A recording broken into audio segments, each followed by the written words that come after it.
Hello, everybody. I'm Catalina, and my partner is Williams. And today we have a very special guest who is going to introduce himself right now. Sorry.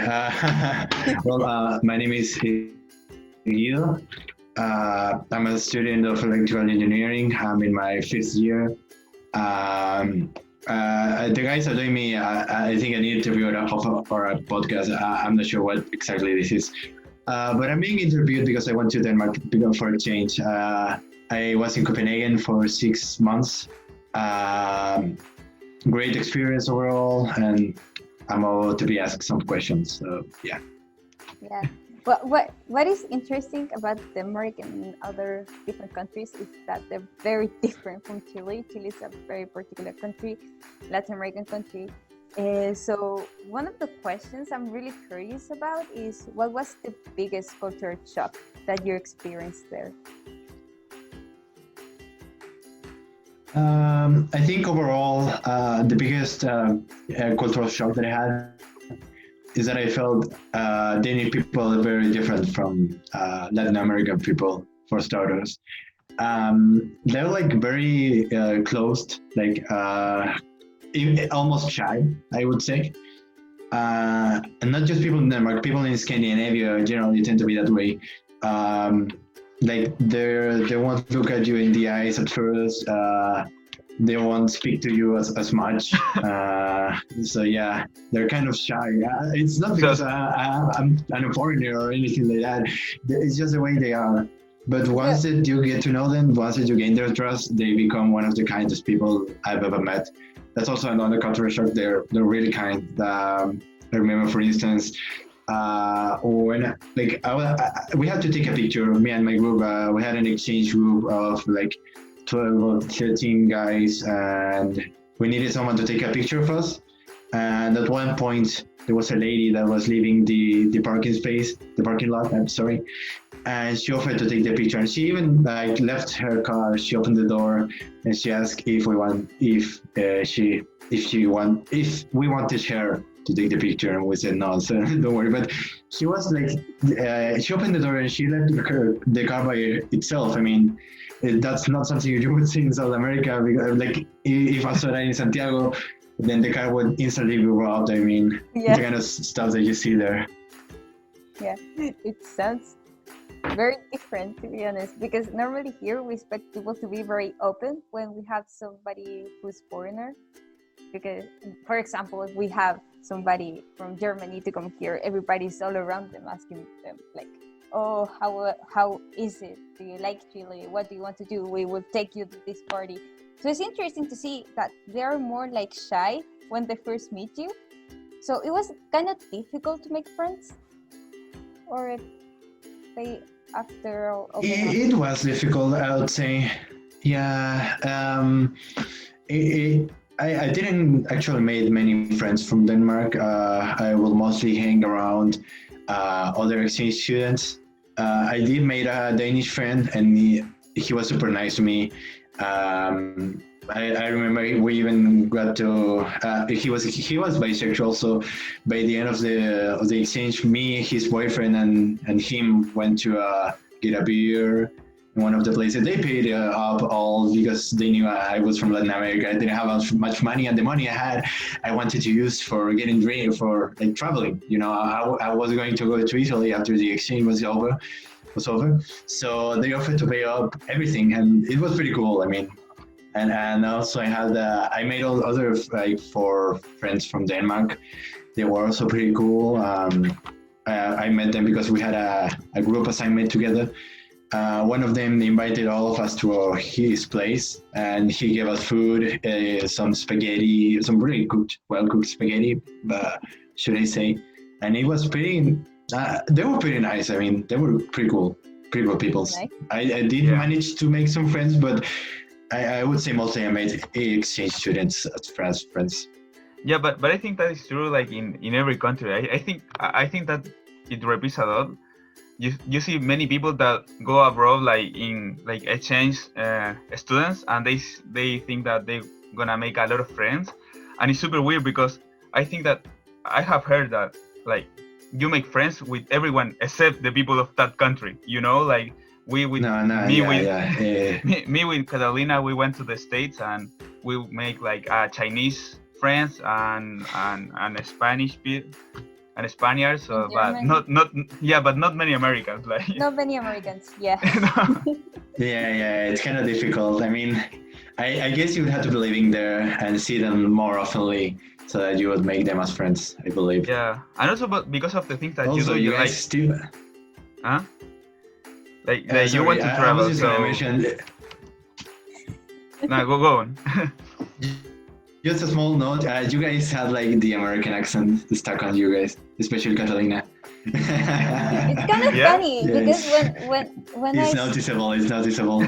when I started learning English, I started with British accent, and now I'm more American. I think because of my Yeah. experience there, it changed a Yeah, bit. no. Yeah, we went to North Yeah, Carolina, so can a lot totally of relate with that. a lot of y'all Yeah, I yeah. love you all. and everything. Yeah. So Yeah, you guys are right. another question that we want to ask is that, like, I mean, you go to the one of the best, if not the best, like university in Chile. So we want to ask how different was the difficulty between like you taking a course in Chile. I mean, in the Catholic University and like the university that you went in Denmark. Like how different it was, like It was how hard. it was very very different.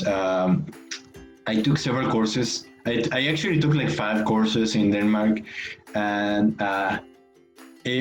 so I took 5 courses, and I told all my friends, hey, I'm taking 5 classes in Denmark, and they said, wow, dude, you're not gonna have any time for yourself. You're supposed to be on exchange, you're supposed to party, you're supposed to travel. Yeah, like don't take as many courses as you're going to do. I ended up dropping one of those courses. I still took 4. Many people recommended me to take like 3 or maybe 2 even, but I said, nah, 4 is fine, I'm gonna do fine. And I ended up finding out that university, especially in Europe, is much easier than it is in Chile. The difference is incredible. I was expecting to be like for 24/7 studying. I ended up I arrived there and I realized that many courses don't even have tests in them. Like at least in my university, you have like at least 3 tests for one course and then 1 exam. Many courses here instead just have 1 exam, and then the rest of the qualifications is just like graded homework and sometimes reports, but just 1 report throughout the entire semester. So there's a lot less workload regarding that. And in terms of content, it was the same thing that I would have studied here, but with less workload, and it's kind of a different method of teaching, I guess. I don't know, but I still learned. Like I didn't need it to be like tested 3 times per semester to learn whatever the course was teaching. Yeah, I would say it was even better since I wouldn't burn myself out with all the content that I had to learn by myself. Yeah. So yeah, I would say yeah. Yeah, That's really different, right? that's Like kinda because different. Because in this you have like a lot of things going on when you take a course. You have your test, you have to turn in homework, Nice. you have to do and you have projects. and you have like 7 courses, like Yeah, 7 or that, 8. that's Like kind of different like because here in Chile you have all these things. In Denmark, and I think in other countries in Europe, you only have 1 test. But in the US, you have like a ton of homework that you have to turn in, and 1 test that is only 5% of your grade. So it's really different. Yeah, I met a guy from Louisiana while I was doing my exchange, and he told me it's like the exact same thing. And we both did pretty well in the course that we were together in, because we both were just how do you say that word? We were used to have like a lot of workload. So if we just have 1 test, we were going to make all the effort we normally do for the semester for just that 1 test, and we did pretty good on it. We both aced it. We both like got the maximum grade on it. So yeah. Oh, that's pretty nice. Yeah, Yeah. No, I think they're gonna. I think we I experience think the so. same thing. Yeah. Yeah. Yeah, You said something about I did so traveling. well in that course that actually I'm gonna get like a. Sorry, just a small note. I did that so well in that course that I'm gonna get like a 6 out of 7 when in Chile because of that course, and that's pretty good because I'm used to like passing courses with like 4s and 5s. So Yeah, a 6 is that's also wow. really common because in Chile it's really difficult to get really good grades. You have to really study and really Yeah. do all the Yeah, things. but In the US and in other countries, you can get an A. You can get a 100. It's not impossible. So no, Hmm. like in the Yeah. States, I think it was like super doable. You know, like I think it was like 1.0 GPA was very yeah good. the difference between like the philosophy, because here in Chile is like if a lot of people is like failing your course, it's like, oh, if that professor, it must be really good, it's really tough. And I think like in the Yeah, US I most hate people think that that philosophy. I think in the US it was more like if a lot of people is failing, it's because like the professor must be trash, you know, it's not teaching the right things to like pass, you know. So Yeah. You said something about you traveling and living there. How Yeah. expensive it was living there and traveling, and how did you afford it? Maybe did you take a loan? You mean traveling like my plane trip from Chile to Denmark, or like traveling around Europe? What do you Everything, mean? like living in Denmark and traveling around Europe, because I know Europe is less Okay. expensive to Okay. travel in no other countries. Okay. So first of all, the plane ticket from Chile to Denmark. My brother helped with that. He had a job where he had to travel around a lot. He was a representative of nuts, a company of nuts and almonds. So he had to travel to sell those products to other countries. So he had a lot of plane points, airline points for That's that. nice. So we purchased the plane tickets with that. And then, fun fact, traveling inside Denmark was much more expensive than traveling to other parts of Europe. So I didn't got to travel around Denmark that much. I think I went to I stayed in Copenhagen, I explored Copenhagen, and I went to another like park that was like 3 hours from Copenhagen, and I didn't got to explore much of it. Oh, I also went to Legoland, and those were the 3 places that I visited in Denmark. Traveling around Europe was actually much cheaper. One, you had mostly because you had low cost airlines, and low cost airlines they're pretty good. They're cheap. You could take like a ticket for like a return ticket for $10, $10 American. For example, nice. from Copenhagen to London. Yeah, that was incredibly cheap. So I abused that system to go to. I went to London. I went to Prague. I went to Stuttgart. I went to Switzerland. I went to many places with that system. That's really nice. And on average, Hmm. how much do you think like it's going to cost if somebody wants to go to Denmark as an exchange student? Oh, I think you need a lot of savings for that. Yeah, you're gonna get a lot of cash if you're gonna go to Denmark. It's probably I can think of like one other country which is more expensive than Denmark inside of the entirety of Europe, and that's Norway. So yeah, it's a very expensive country. I think. Let me think of a number.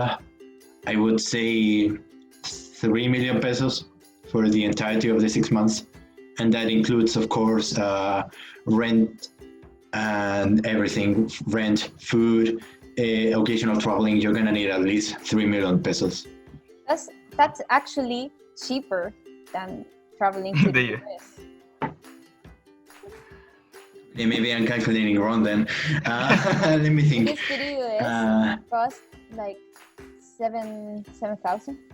Yeah, $10,000. Yeah. Yeah, but I mean, in the And US, dormitory. everything is super expensive. You know, like the dorms, like food, everything's so expensive. And even No, traveling no. around is expensive in the US. I don't know. I also try to spend as little money as possible. Maybe that's why I ended up spending less. I don't know. Maybe I miscalculated. I don't know. Maybe you guys. I think you guys are right. Anyway, the US has become quite an expensive country over the years. I don't think that number is it's not accurate. I will say that. Let me do a Europe- quick calculation, actually. Because that was the number my mom gave me, but maybe I'm wrong. Let me see. 400. I would say that for Europe, Yeah, no. You would need at least 5. I just did a small recount. Yeah, at least 5. It's still cheaper than the US, but it's still a lot of cash. it's a lot of cash. Yeah, a lot of people fund them with loans Yeah, it is. and But- maybe scholarships. You have help from your parents, right? Yeah, I didn't get any scholarships, unfortunately. So yeah, just my dad's savings, and that paid for all of it. That's nice though. Yeah. I don't have any debts in me, so that's pretty good. Yeah, I mean, yeah, that is what is cool about like Europe. That is in comparison to the US, like it's so small that you can travel and it's really cheap, and you can do it like in a weekend or something. But like in the US, I think is huge. I mean, we went to like New York, and even to North Carolina, that you see in a map and looks closer, and it's still a couple of hours in a plane and everything. So, so Yeah. it's complicated. So, Yeah, the US is too big for a travel to go see all of it. One of the things I heard once about the US is that at least one state you can see a lot of things is still in that state. Like there's at least one city which has interesting stuff to see. So Yeah. I think that could be like an option if you go to exchange in the US, I believe. yeah, I would say that if you want to go to the US, But at least you need a driver's license. You really need it. Yeah, that's yeah, I can't imagine being there a lot of bus traveling or train traveling inside of no, the US. Public No, there are no public buses. transportation is like non-existence. It's You like need a car. Yeah, yeah, that is why when I Yeah, no, saw Europe- like American movies, they always get the driver's license and car like really young, and it must be because like you don't go anywhere without a car, you know. no, and they use their driver license as their ID. And I found that pretty weird, but I don't know. That's the American system, I think. Yeah, like and I don't you're know how like people under 18 do it. Honestly, like how like if I'm 15, what's my ID? I'm not sure of that, but I think the Yeah. Americans might have a solution for yeah, no, that. there is a lot of specifics. Yeah, so yeah, another question Yeah, I is can that see that. like it's like with communication, like you learn something about their like native language, and the other one is how good was people with English? Like a lot of people there, like Denmark, they speak English, like the majority or not, or what was your Yeah. experience? I don't think I made a Danish person that didn't speak English. That was the level of how much English they spoke. I remember once I was in a park with a guy from France and a guy from Spain, and the three of us, we were lost. It was like a deer park. The fun of it was like there were like wild deer inside the park. So we wanted to ask directions about where to find those deer. You know, it was a big park and deer were not split all around it. Yeah. So we saw like a guy that was in his 70s, you know, like pretty old guy, and we didn't know whether should we ask him or not because he seemed pretty old, and in our experience, old people don't generally speak English. But he spoke a better English than us.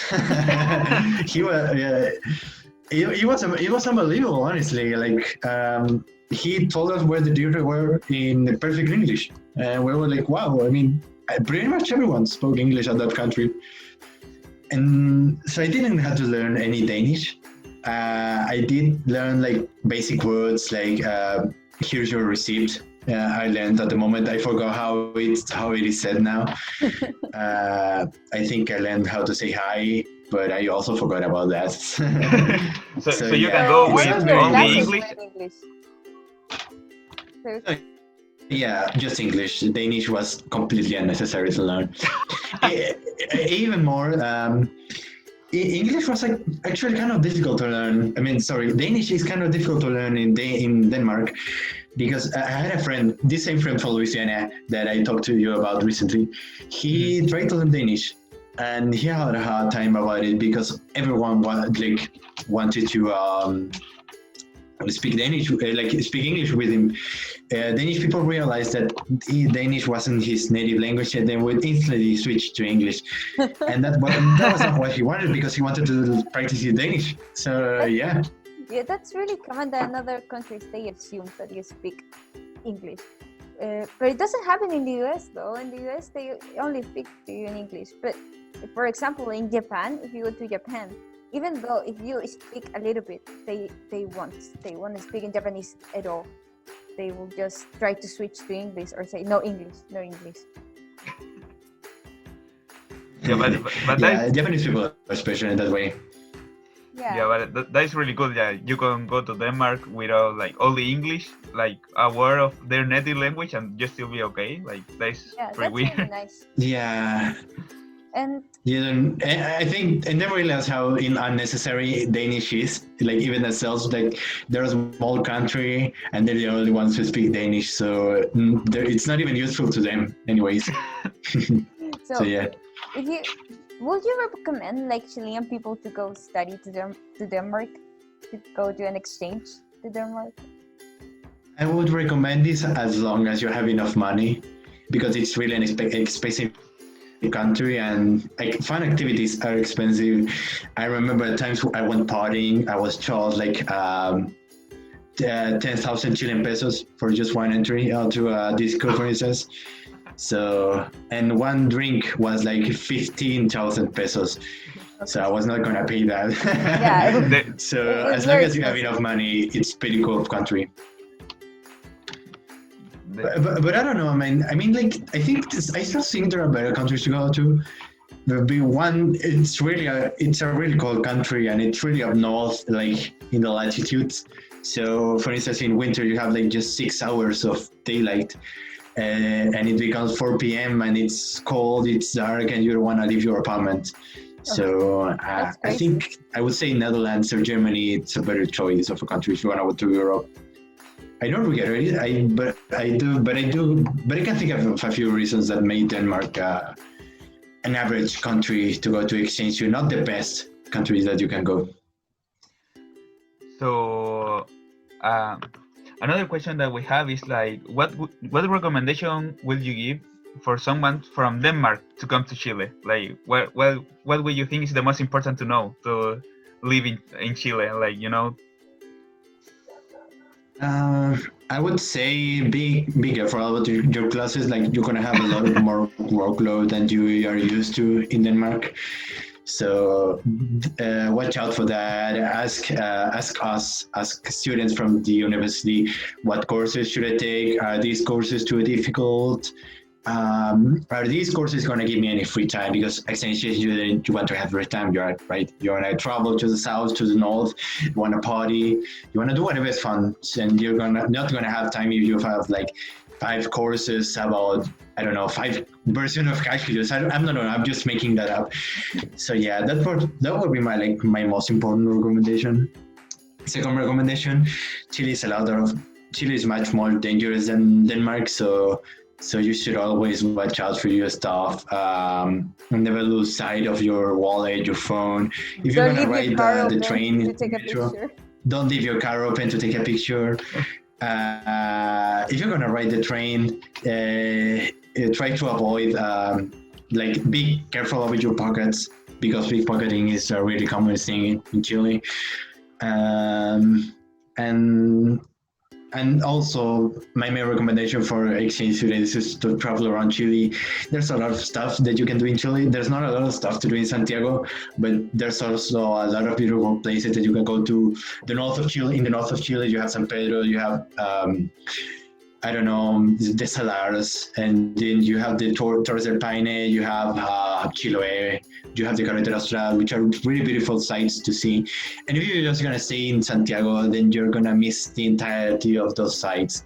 So yeah, I think that would be my main recommendations. Chile is a really nice country to travel to.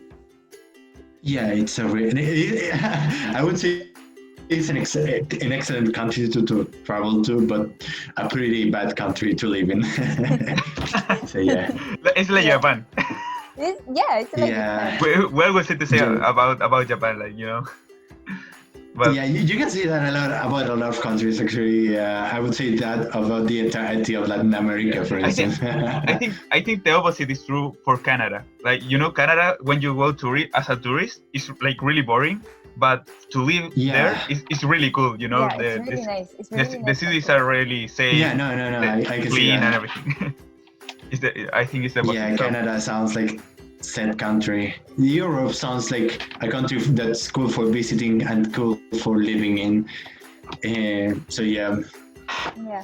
I know that a lot of North countries had like a lot of taxes, like 30 to 50% of the incomes of people there. So it's interesting that thing. And what do you think about it? Like, it's a good system. Do you see the taxes being used, or? it's an amazing system. I'm not gonna lie, I want that system for Chile. Is it convenient or not? I don't know. Maybe you guys know more about that than me, but I think it's a really good system.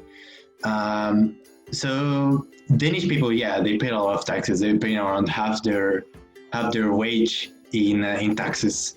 And yeah, it can be annoying at first. Like your first wage, they're gonna tell you, "Hey, you're gonna make 10 million pesos," but then you ended up receiving like 5 million, which is still a lot, but it's not as much as you were expecting.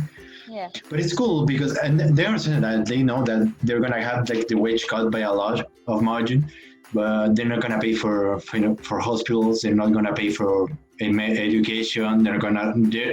It's more. They're gonna be paid to study in university. Like college students, they actually receive like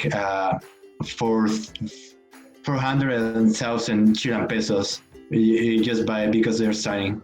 Monthly. And many of them they monthly, yeah, and many of them will receive that, and they will also pick up a part-time job, and with that they can like live by themselves. They rent an apartment by themselves. They independize themselves from their parents, and I think that's a pretty cool thing that you cannot do in Chile because university in Chile costs like one eye of your face. I mean, it's too expensive. Yeah. You cannot do that. That's interesting. Denmark is free. In the US, it's more expensive than it is here. No, in the US, you have to pay like an insane amount of money. You're just, I don't know, like 5 times what you pay in Chile, 6 times, Yeah, something like that. something like that. It's Yeah, very it's expensive. So it's way really too much. cool that- It's way that too much. It's really good that it's free and they actually pay you to study. That's nice. No. And all that is just because they like give half their wage in taxes. So I don't know. I think it's a very good system. And also one thing I noticed is that even though they have a lot of like income, I think the states also tries to optimize as much of it as possible. Like for instance, fun story, you guys already know about it. I ended up in the hospital and they wanted me to leave as soon as possible because they wanted to use the bed for something else. Yeah. So yeah, in yeah. that kind of stuff, you see that they're trying to use as less money as possible in everything. Yeah, So I think that also adds up to a pretty good system. That's kind of the problem because one thing is to like raise taxes, but the other thing and the most important thing is like how you spend it. Because I don't mind that like as you say, like half of your wage is gone on taxes, but you receive like free school, free medical services, everything like really nice. But the problem I think in Chile is like you are not so sure that the services they are getting back are that good, you know. Because you pay taxes in Chile, but you have to like pay 2 times because you have to pay for a private school if you want a good education, you know. So, well.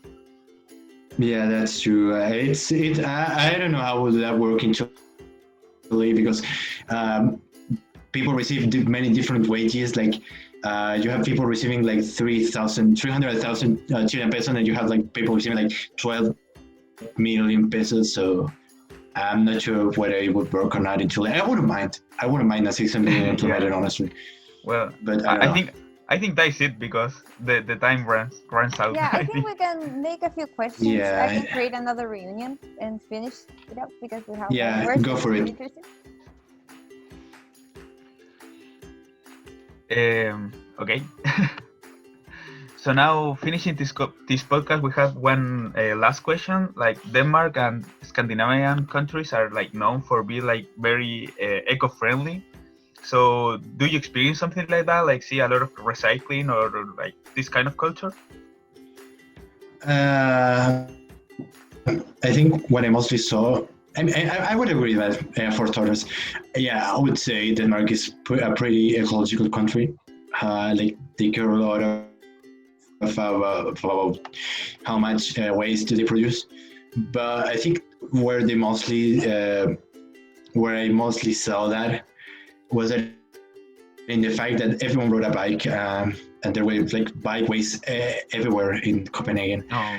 Even in That's like, it was pretty cool. Even in small streets, like streets where you would normally not find cars, there were still bikeways. I mean, so there was a lot of biking culture in there.